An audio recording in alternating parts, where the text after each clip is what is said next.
capital of the Philippines.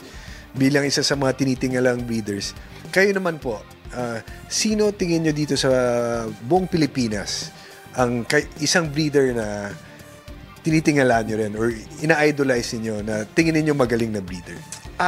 Breeder. For me, isa sa breeder na tinitingnan ko sa ngayon isa Bravo, Mr. Bebot Uy. Nung lumalaban ako sa Davao dati, nakikita ko yung mga manok niyang binibreed. Nakapunta ako sa farm niya, but nag-farm visit lang kami doon.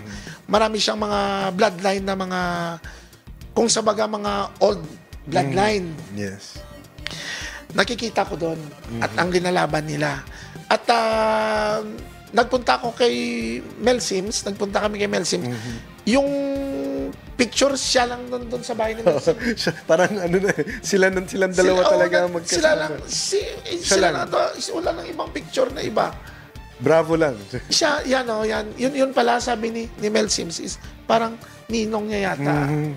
So, ganun, nakita namin. So, yun ang inaano ko dahil isa siya na madaling makakuha ng bloodline sa US. Yes. So, magaling na breeder. Yes. Actually, kaya niyang kumuha ng mga bloodline.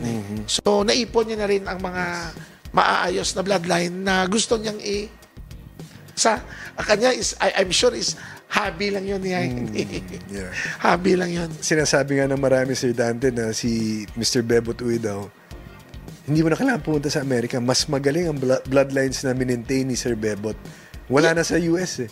Sa kanya na lahat ng dahil nung time na pupunta kami doon ng 2012 sa US, 2012 or 11, may isang Amerikano na nagbanggit sa akin. Sabi ng isang Amerikano, Sir, bakit pupunta pa kayo dito sa US na halos ang manok sa US na magagaling nandun na lahat sa Pilipinas. Nandun lahat kay Bravo.